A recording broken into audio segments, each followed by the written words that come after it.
Hello everybody and welcome. Today we will be discussing about how to add countdown timer to Shopify product page. Now before we start, make sure you click the link below to get the best Shopify free trial and start your business with some exclusive bonuses. So here, as you can see, what we need to do is to add a countdown timer to Shopify product page. It is super easy. First, make sure you install this app that I already have done, Essential Countdown, and this is going to be allowing you to make countdowns onto your product page or different products.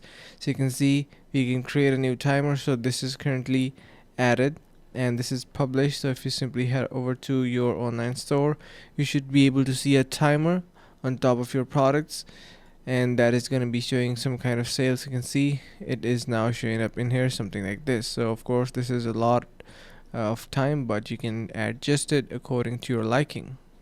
And hope this video was helpful. Finally, make sure to click the link in the description below to take advantage of our exclusive Shopify free trial to start your business right away.